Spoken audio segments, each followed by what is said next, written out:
3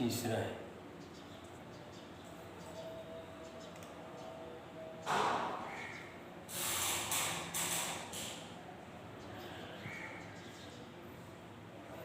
ये एक है, ये दूसरा है और ये तीसरा है। ठीक है, मैं एक बार दोबारा बनाता हूँ और से देखिएगा ज़रा। स्वाद, एक ये बना, ये देखिए,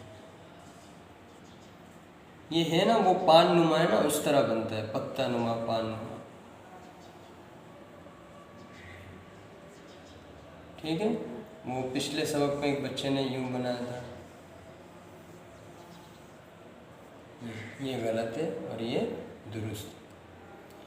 ठीक है, उससे अगला लफ्ज़ हमारा है स्वाद। पहले बना, ये हो गया स्वाद। अब ये देखिए, अलिफ और ये नीचे की तरफ करके ये लाम बना, सला। ठीक है, ये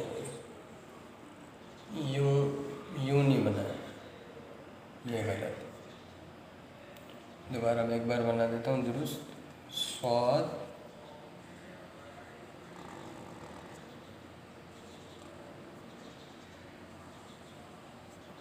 सला, ये दुरुस्त और ये गलत। उससे अगला लफ्ज़ हमारा है स्वाद और या, छोटी, ये ऊपर की तरफ लेके गए, यहाँ से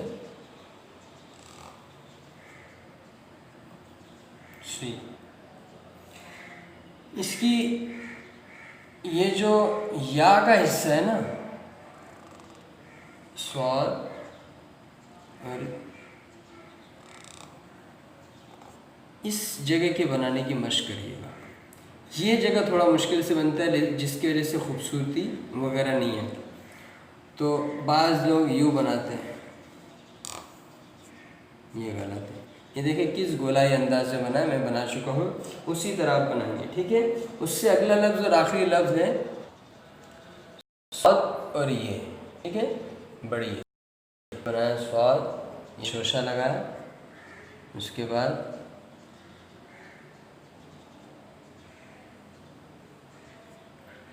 स्वाद। ठीक है, ये देखिए दोबारा स्वाद। मैं इस जगह को फासला देने बोलता हूँ, ये हिस्सा इतना और इतने हिस्से में आप बनाएंगे। बाद लोग यू बना रहे हैं, ये गलत है। ठीक है, या यू बना रहे हैं, ये भी गलत है, ये वाला दुरुस्त है। तो स्वाद वाव से लेकर स्वाद ये तक आपने तमाम अल्फाज हमने जो बनाया वो आपने देख लिया। तो आपसे दोबारा मेरी बार बार यही गुजारिश है कि जब तक आप अच्छी तरह वीडियो नहीं देखेंगे, उस पर गौर नहीं करें, एक एक लफ्ज़ देखें और एक एक लफ्ज़ देखें, इस तरह लिखने में भी आसानी होगी और सीखने में भी आसानी होगी। तो थोड़े वक्त में हमारी काफ़ी तब्दीली आ जाती है और काफ़ी हम अच्छे लिखने वाले बन सकते हैं। तो गुज़िश्ता सबक और अगला सबक दोनों मिला के मैं लिखता हूँ, इसलिए कि पिछले सबक में अगर कोई गलती हुई हो वो सामने आ जाए। तो आप इसकी मशक करें अच्छी तरह, और चैनल को अगर आप सब्सक्राइब करते हैं और लाइक करते हैं या कमेंट्स करते हैं, उससे ये है कि हमारी कुछ हौसला अफजाई हो जाती है। और सब्सक्राइब करते हैं तो उस पर आपको ये फ़ायदा होगा, जितनी नई वीडियो आएगी वो आपके पास फ़ौरन ये के सामने आ जाएगी। तो आप चैनल को सब्सक्राइब करें, और लाइक और कमेंट्स के लिए वो हमारे हौसले के लिए, अगर आपको अच्छी लगे आप करें, नहीं तो मसला नहीं, कोई ऐसी बात नहीं। बकाया ये कि हम अपना काम करते जाएंगे और इस पर कोई हमारे लिए कोई उजरत नहीं, कोई वो नहीं। ठीक है, तो आप लोग इसकी भरपूर कोशिश करें।